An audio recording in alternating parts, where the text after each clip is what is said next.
All right, that's it. I've had it. Time for a tangent. Here are 5 truths about MAF. Number 1, MAF is not slow. You've probably heard that long, slow running makes for long, slow runners. You've probably also heard that the Maffetone Method is a bunch of slow running. In honor of my man Moripovich, we have determined that that is in fact a lie. The truth is that the Maffetone Method is a bunch of easy running, not slow. Slow and easy are 2 different things. So a bunch of easy running makes for a better easy runner. Meaning, if your truly easy pace at low heart rate is say a 10-minute mile when you start, and then you go out and you just run tons and tons of easy miles only, you will see that that pace starts to move down to say 9:30, 9, eventually 8:38. It could get down to a 7-minute mile, 6 to 7 minutes. So I don't know about you, but running a sub-3 pace to me is not very slow. But it would still be, in fact, easy. Truth number 2, you are not Molly Seidel. Unless, of course, you are Molly Seidel, but you wouldn't be watching this channel because you don't likely visit the sellers of YouTube. Let's try that again. Truth number 2, you are not an elite. Did you know that Molly Seidel only runs 9-minute miles on her easy runs? Yeah, you know what also she runs? 140 miles a week. You don't run 140 miles a week. You know what she also runs? High 4s, low 5s. And while she may run some of her easy miles at a 9-minute a mile clip, she can also run easy miles at a 7-minute a mile clip. My point is this. Comparison is unhealthy. She was out there running 9-minute miles because she's trying not to get hurt while running a massive volume of 140 miles a week, and maybe the day before she was ripping miles in the low 5s. We could just stop comparing ourselves to Molly Seidel. Truth number 3, the Maffetone Method makes you faster. Okay, follow me on this. Go online right now and get on Jack Daniel's V-Dot calculator. Type in a recent race performance, and what do you get? A range of paces. For example, if I type in my half marathon PB from January, I get an easy range of 7:36 to 8:23, and then I get the rest of my paces. My threshold pace would be like a 6:19. Then I get race equivalent performances. My equivalent race time for the mile is a 5:20, a 5K is 18:18, and a marathon time of 2:55:21.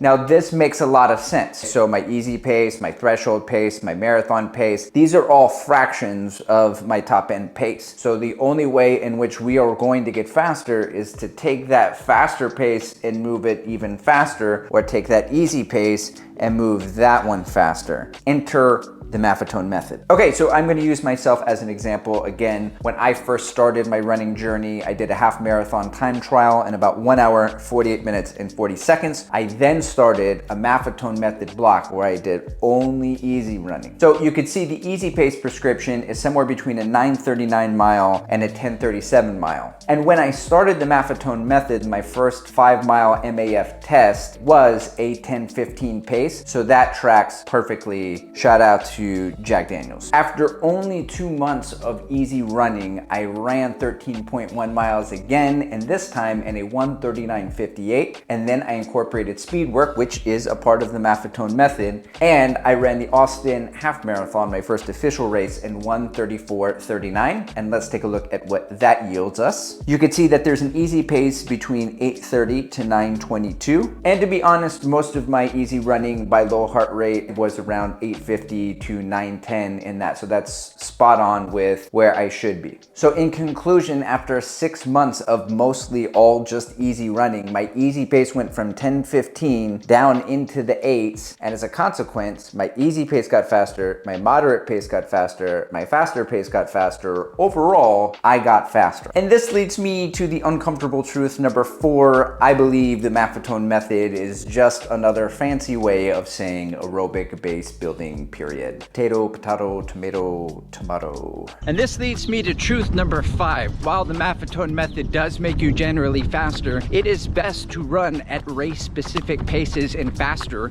to run your best race. In fact, I read a great book by Jason Karp called The Endurance of Speed, and the logic of that book goes something like, if you can't run really fast, how can you expect to run really fast for a long period of time? Like essentially, like if I were gonna go on a Boston qualifying time for me, 3 hours and 10 minutes, my average pace per 5K is gonna have to be 22:31. If I can't even barely run a 21-minute 5K, how can I sustain 22:31 for 26.2? I can't. And that tracks with the VDOT calculator as well. The VDOT calculator says I need to be able to run a 19:52 5K in order to sustain 22:31 for the entire distance. So you should incorporate speed work definitely into the training, especially if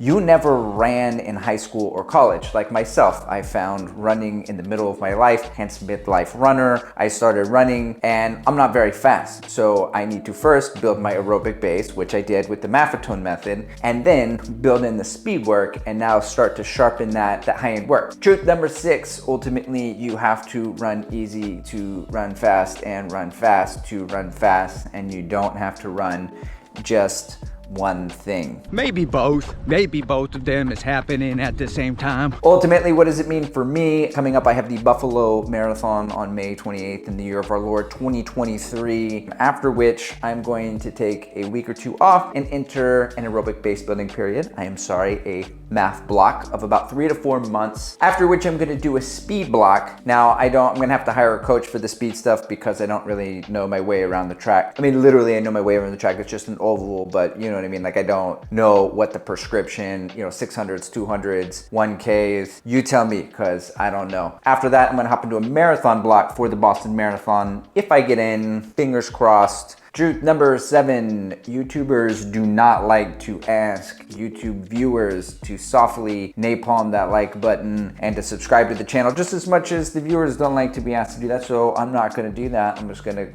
I'm mostly here for entertainment. Usually there's a lot of jokes. Actually, I read a great book called Harry Potter and the Sorcerer's Stone. It's killer. Tomato, broccoli, spinach. Truth number 4. Nobody likes Shakespeare. Nobody likes Shakespeare, not even one person. I think anyone who says it, they're just lying. They're pretending. They're lying to themselves. Like I've never read any Shakespeare and like genuinely laughed out loud. I've never glolled. I've never ha. It's a good one. If you've laughed at anything that I've ever said on this channel, then you like me more than Shakespeare. Scoreboard, bitch.